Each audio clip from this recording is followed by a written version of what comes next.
Assalamualaikum warahmatullahi wabarakatuh. Perkenalkan, kami peserta Latsar CPNS 2021 PPSDM Regional Bandung Angkatan 5 Kelompok 1. Saya Intan Nur Aini beserta dua teman saya, Devi Rosmawati dan Asri Aprianti. Di sini kita akan menjelaskan tentang tokoh milenial nasionalis, yaitu Nadiem Anwar Makarim BA MBA.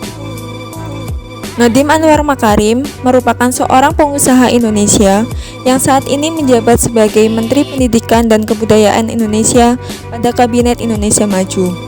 Kemudian, beliau merupakan pendiri Gojek, sebuah perusahaan transportasi dan penyedia jasa berbasis daring. Nadiem Makarim mulai bersekolah SD di Jakarta, kemudian lulus SMA di Singapura. Beliau melanjutkan studi ke Amerika Serikat hingga lulus dengan menyandang gelar MBA di Harvard University.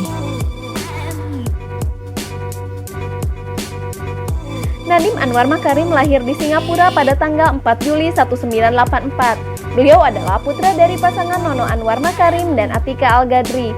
Ayahnya seorang aktivis dan pengacara terkemuka, sedangkan ibunya merupakan penulis lepas salah seorang perintis kemerdekaan Indonesia. Beliau memulai karir di tahun 2006 sampai 2009. Nadiem memulai karirnya sebagai konsultan manajemen di McKinsey & Company yang merupakan salah satu perusahaan kelas dunia yang berbasis di Amerika Serikat. Setelah memperoleh gelar MBA, beliau terjun sebagai pengusaha dengan mendirikan Zalora Indonesia di tahun 2011 sampai 2012. Dan tahun 2013 sampai 2014, Nadiem juga menjadi Chief Innovation Officer Kartuku. Dan tahun 2010 sampai 2019 beliau mendirikan Gojek. Saat ini Gojek merupakan perusahaan rintisan terbesar di Indonesia dan sudah menjadi salah satu dari 19 dekakorn di dunia. Nadiem Anwar Makarim adalah Menteri Pendidikan dan Kebudayaan Indonesia. Sebagai Menteri Pendidikan, Nadiem Makarim mencanangkan kebijakan Merdeka Belajar yang salah satunya adalah rencana menghapus ujian nasional. Namun kemudian ia mengklarifikasi istilah menghapus ujian nasional yang ramai di pemberitaan. Ia mengatakan tidak menghapus ujian nasional tetapi hanya menggantinya dengan sistem baru, yaitu asesmen kompetensi minimum dan survei karakter yang terdiri dari kemampuan bernalar menggunakan bahasa atau literasi, kemampuan bernalar menggunakan matematika atau numerasi, dan penguatan pendidikan karakter. Untuk prestasi yang pernah beliau capai adalah pernah mendapatkan beberapa penghargaan atas pencapaiannya. Salah satunya adalah menerima penghargaan The Lifetime of ASEAN of the Year dan merupakan orang Indonesia pertama yang mendapatkan penghargaan tersebut. Untuk yang kedua adalah beliau masuk dalam daftar Bloomberg Anti-Korupsi 2018. Bloomberg menilai tidak ada aplikasi lain yang telah mengubah kehidupan di Indonesia dengan cepat dan mendalam seperti aplikasi Gojek. Kemudian pada Mei tahun 2019, Nadiem menjadi tokoh termuda se-Asia yang menerima penghargaan Nikkei Asia Prize ke-24 untuk inovasi ekonomi dan bisnis.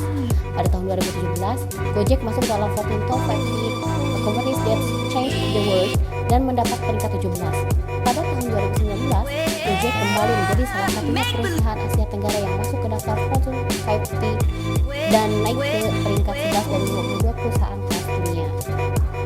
Untuk aplikasi nasionalisme, itu kesejahteraan masyarakat itu dengan menghapus format ujian nasional yang sebelumnya lalu menggantinya dengan asesmen kompetensi minimum survei karakter.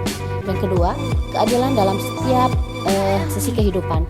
Dana BOS akan disalurkan langsung pada rekening sekolah dan sekolah dapat menggunakan sampai 50% dana BOS tersebut untuk menggaji guru honorer dari yang sebelumnya hanya 15%.